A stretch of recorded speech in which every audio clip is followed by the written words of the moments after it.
उसका सारा स्टेप और प्रोसीजर क्या होता है। तो अभी गाइज ये पार्लर की मेरी पिक है जो मैंने स्मूथनिंग करवाया था, तो मैं अपने बालों पे दिखाऊंगी। यहाँ पे मैंने पर्सनली कोई अपॉइंटमेंट नहीं ली थी, मैं जिस तरह पार्लर में जाती हूँ उसी तरह जाके मैं स्मूथनिंग करवाने के लिए गई थी।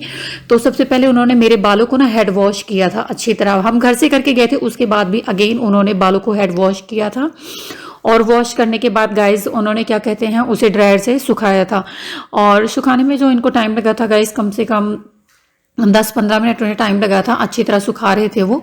पहले उन्होंने हल्का स्लो रखा था, 3 स्टेप में इन्होंने इसे ड्राई किया था। पहले हल्का स्लो, सबसे पहले तो उन्होंने टॉवल से क्लीन किया था बाल के जो पानी गिर रहे थे उन्हें अच्छी तरह उन्हें क्लीन किया। उसके बाद उन्होंने ड्रायर से क्या कहते हैं उसे सुखाना स्टार्ट किया। सबसे पहले ये क्योंकि इसे ना हीट निकलती है, तो जो गाइस है मेरी बैक साइड मेरी पीठ जो है ना वो जलने लगी थी, तो मैंने पीछे टॉवल रख लिया था। तो फिर यहाँ पे पहले उन्होंने बिल्कुल हल्के हल्के से इसको सुखाना स्टार्ट किया। फिर उसके बाद उन्होंने थोड़ा सा तेज किया, ऐसे 3 बारी में ऐसे उसका टेम्परेचर बढ़ा के उन्होंने ड्राई किया था मेरे बालों को। और जो ड्राई करने में टाइम लगा था मेरा 10 से 15 मिनट उन्होंने बालों में टाइम लगाया था। वैसे ये आपके बालों के ऊपर डिपेंड है कि आपके बाल किस तरह हैवी हैं, पतले हैं, ज़्यादा बाल आपके हैं या कम है। तो ये जिस तरह आपके बाल होंगे उस तरह का टाइम लगता है पार्लर में।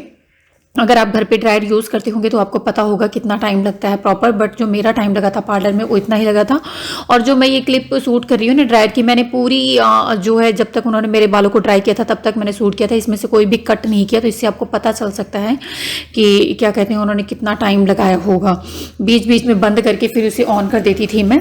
और जो उन्होंने टाइम लगाया था वो 10 से 15 मिनट में इन्होंने मेरे बाल को सिखा दिए थे। तो अभी आप देख सकते हैं हल्के हल्के सूख गए थे। उसके बाद ना थोड़े थोड़े से बालों को ले करके उसे अच्छी तरह ड्राई करती थी। तो इस तरह इन्होंने गाइस मेरे बालों को ड्राई किया था। और ड्राई करने के बाद ना ये क्या करते हैं बालों को चेक करते हैं। और ड्राई करने के बाद गाइस बालों का जो बुरा हाल होता है पूछो ना। अभी आप देखेंगे मैं दिखाऊंगी आगे किस तरह ये हो जाता है, हमारे बाल किस तरह हो जाते हैं। क्या कहते हैं जब भी प्रॉपरली बिल्कुल अच्छी तरह उसे ड्राई कर लेती है ना तो बाल जो है हमारे बिल्कुल तीले जैसे आपको नजर आएंगे।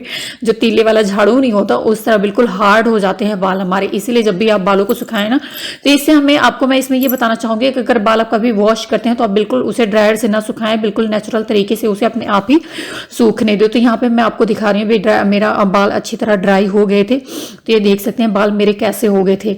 वैसे अगर हम बालों को वॉश करें ना तो हमारे बाल बिल्कुल स्मूथ रहते हैं और एक एक बाल बिल्कुल अलग रहते हैं। यहाँ पे आप देख सकते हो जैसे ये लगता है कई दिनों से इन्हें वॉश ही नहीं किया गया है, बिल्कुल तीले वाले झाड़ू हो गए थे और बहुत ही बुरा लग रहा था देखने में। इससे अच्छे बालों की कंडीशन मेरे तो पहले थी जब मैं आई थी, और अभी क्या हालत होगी और भी बुरा हो गया है। तो ये मैं आपको बताऊंगी, ये मेरा एक्सपीरियंस रहा है कि आप जो घर पे वॉश करेंगे और नेचुरल तरीके से उसे सुखाएंगे तो उनमें और इसमें दोनों में ये फर्क है। तो ये आपको इससे पता चल सकता है। उसके बाद गाइज इन्होंने हल्की मोटी वाली कॉम्ब ली थी, उससे इन्होंने मेरे बालों में कॉम्ब कर रही थी, सुलझा रही थी आप कह सकते हो। तो बट जब ये बाल आपके इस तरह हो जाते हैं ना बिल्कुल रूखे से, तो क्या होता है कि आप जब कॉम्ब करें, चाहे मोटे वाले कॉम्ब से करें या पतले वाले जो कॉम्ब होते हैं उससे करें ना, आपके बाल बहुत ही दुखते हैं, आपको पेन होती है, हल्के हल्के बाल आपके बाल जो है ना वो खींचते हैं। और कॉम्ब करने में भी आपको प्रॉब्लम होती है क्योंकि उसे थोड़ा थोड़ा लेके ना कॉम्ब करना पड़ता है बालों को। तो ये था, यहाँ पे आप देख सकते हैं उन्होंने एक मोटे वाला कॉम्ब लिया है, थोड़े थोड़े बालों को सेक्शन में डिवाइड करके हमारे बालों को कॉम्ब कर रही हैं। इसमें जो भी मैं ये नहीं आपको बताऊंगी कि बहुत अच्छा है, जिस तरह बिल्कुल था जो मुझे लगा वो मैं सारी बातें आपसे शेयर करूंगी। मैं ये नहीं कहूंगी कि बुरा था या अच्छा था, मेरा एक्सपीरियंस नॉर्मल था, जो मुझे सही लगा वो हुआ। इस तरह के स्टेप वहाँ पे होते हैं पार्लर में, जो मैं जानती हूँ इस तरह के स्टेप होते हैं। हो सकता है आप पार्लर में जाएं आपके साथ और आपके बाल ना इस तरह हो, बट मैंने जो करवाया था वो रिजल्ट आपके सामने आप देख सकते हैं। तो यहाँ पे आधे बालों में उन्होंने कॉम्ब कर दिया है और फिर उसके बाद वो फ्रंट से लेकर के मेरे बालों में कॉम्ब कर रही थी। ये दूसरा स्टेप था गाइस, वॉश करने के बाद ड्रायर से उन्होंने सुखाया, उसके बाद कॉम्ब करना। जब कॉम्ब अच्छी तरह हो गया था ना तो उन्होंने क्या किया, फिर क्या कहते हैं बालों में मेरे सीरम वगैरह और हेयर स्प्रे वगैरह लगाया था। तो और कॉम्ब करने के बाद पहले बालों में को ना सेक्शन वाइज डिवाइड करके क्लिप लगाया था। फिर उसके बाद बैक साइड उन्होंने क्या किया था, I have no idea guys, मुझे ये नहीं पता है। फिर उसके बाद शायद वो बालों को चेक कर रही थी हार्डनेस, क्योंकि बाल ना थोड़े थोड़े से पीछे से निकाल के उसे खींचती है, जैसे ऐसे लंबा करके बालों को खींचते हैं ना, वैसे वो कर रही थी। और तो फिर क्या कहते हैं, उसके बाद फिर आप देख सकते हैं यहाँ पे इन्होंने इसे प्रेस करना शुरू कर दिया था बालों को। पहले ऐसे ही इन्होंने बिना क्या कहते हैं सीरम और उसके बिना सिरम के इन्होंने प्रेस करना स्टार्ट किया था। फर्स्ट स्टेप जो इनका था ऐसे ही इन्होंने किया था। फिर उसके बाद दोबारा गाइस ये सिरम लगा के और स्प्रे लगा के इन्होंने बालों को 2 बारी में प्रेस किया था। और जब बालों में ये सिरम लगाती हैं, स्प्रे लगाती हैं ना, तो बालों को, आपके हेड को जो होता है बिल्कुल स्ट्रेट आपने रखना होता है। और कॉम्ब करती हैं तो आपको हिलना उलना नहीं होता है, बिल्कुल स्ट्रेट आपको रहना होता है, तभी आपके बालों में अच्छी तरह सिरम और आप देख सकते हैं यहाँ पे हेयर स्प्रे लगा रही थी बालों में। पहले सिरम अप्लाई करती थी अच्छी तरह थोड़े थोड़े बालों में करने के बाद, उसके बाद स्प्रे करती थी, फिर उसके बाद बालों पे ना मसाज करती थी। ऐसे आप अपनी तरफ, आपको बोलेंगे आप अपने हेड को बिल्कुल स्ट्रेट रखो, अपनी तरफ खींचते हुए, जिस तरह आप देख रहे हैं ऐसे वो मसाज करती हैं। और करने के बाद फिर आपके बालों में एक क्लिप लगा के उसे सेक्शन में डिवाइस कर देती हैं। तो इस तरह गाइस सारे बालों में आपके कर देती हैं और कॉम्ब से उसे सुलझाते भी हैं। जी हाँ, आप देख सकते हैं यहाँ पे मैं आपको दिखा रही हूँ, कॉम्ब से उसे सुलझाते भी हैं अगर आपके बाल सुलझे ना हो तो। इस तरह गाइस ये सीरम लगाने के बाद क्या कहते हैं आपके बालों को क्या कहते हैं स्प्रे, हेयर स्प्रे करने के बाद आपके बालों को सेक्शन वाइज डिवाइड करके एक पिन की हेल्प से सिक्योर कर देती हैं। उसके बाद अगेन आपके बालों में कॉम्ब करती हैं और कॉम्ब करने के बाद फिर थोड़े थोड़े से बालों को लेकर के ये प्रेस करती हैं। इतने में गाइस जो मेरा टाइम लगा था वो हमारा टाइम लग गया था 1 से 1.5 घंटे। ये सारा जो प्रोसीजर था 1 से 1.5 घंटे में हुआ था गाइस, ये मेरा प्रोसीजर। तो ये बालों को प्रेस करती है और बालों को प्रेस करने जो, अगर आप अच्छी तरह बालों को घर पे प्रेस करना चाहते हैं ना, तो जितने थोड़े से आप बाल लेंगे और कॉम्ब की हेल्प से उन्हें प्रेस करेंगे ना, तो आपके बाल बहुत अच्छी तरह जो है प्रेस हो जाते हैं। तो अभी आप यहाँ पे देखना, मैं आपको दिखाऊंगी जो मेरा बाल था। पहले तो बहुत हार्ड हो गए थे, बट उसके बाद जब इन्होंने फर्स्ट टाइम उसका रिजल्ट उतना अच्छा नहीं आया था, बट सेकेंड टाइम जब इन्होंने सीरम और हेयर स्प्रे लगाने के बाद जब इन्होंने किया था ना, तो इसका बहुत अच्छा रिजल्ट आया था। ऐसे लग रहा था जैसे उन्होंने स्मूथनिंग किया हो। मुझे तो यही लग रहा है उन्होंने स्मूथनिंग किया हो, क्योंकि स्मूथनिंग मैंने फर्स्ट टाइम करवाया था, मुझे नहीं पता था कैसे होता है।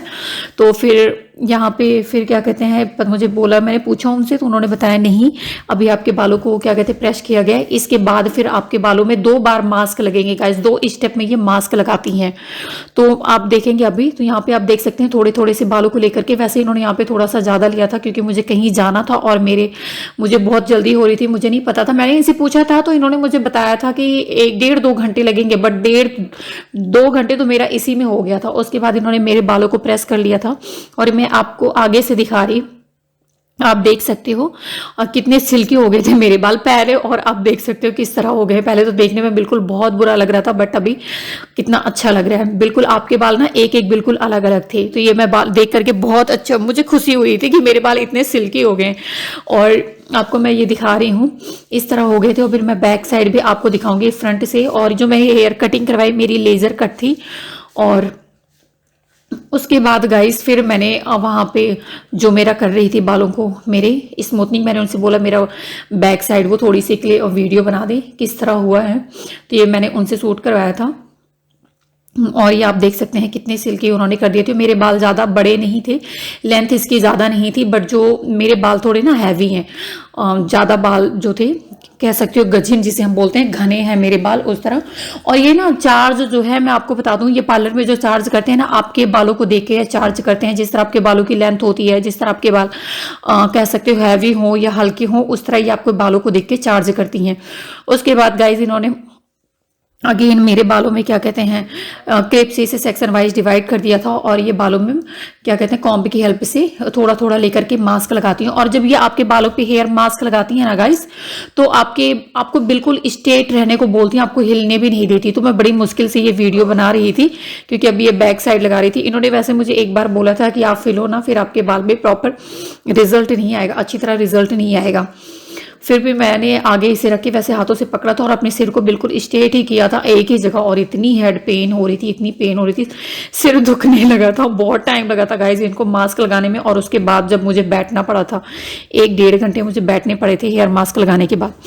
और ये जो मास्क लगाती है ना, इसका भी मैंने एक ही बार आपको शूट किया है, ये वीडियो बनाई थी कि किस तरह ये मास्क लगाते हैं, इससे आपको पता चल जाता है। मास्क जो ये सिर पे लगाते हैं ना, वो भी 2 बार करती हैं। प्रेस भी आपके बालों में 2 बार करती हैं, और आपके बालों पे जो हेयर मास्क लगाती हैं वो भी 2 बार लगाती हैं। फर्स्ट टाइम में आपका उतना अच्छा रिजल्ट नहीं आता, बट जो सेकेंड टाइम होता है ना, वो रिजल्ट आपका माय गॉड देखने वाला होता है, बहुत अच्छा उसका रिजल्ट आता है। बट आपको जो टाइम वहां पे देना पड़ता है ना, जो बैठना पड़ता है, वो टाइम अगर आपने पहली बार करवाया होगा तो आपको काफ़ी तकलीफ होगी, क्योंकि जब आप बैठते हैं ना 1-1.5 घंटे ऐसे बिल्कुल आपने स्ट्रेट होके ऐसे बैठना होता है, अपने ना तो सिर हिलाना होता है ना कुछ करना होता है। जब तक वो मास्क लगाती हैं तब तक आप थोड़ा बहुत हिल भी सकते हो, अदरवाइज आपको वो हिलने नहीं देंगे, क्योंकि उसका रिजल्ट जो है ना आपके बालों पे अच्छा नहीं आता। वो ऐसे बोलते हैं कि बाल जो है आपके ना वो खराब हो जाएंगे। तो गाइज इस तरह इनका पूरा प्रोसेस था। तो इस तरह मैंने अपनी स्मूथनिंग की वीडियो बनाई है। आई होप आपको पसंद आएगा। अगर आपको पसंद आए तो मेरी वीडियो को लाइक और मेरे चैनल को सब्सक्राइब कीजिए। तब तक के लिए thank you, thanks for watching, bye bye.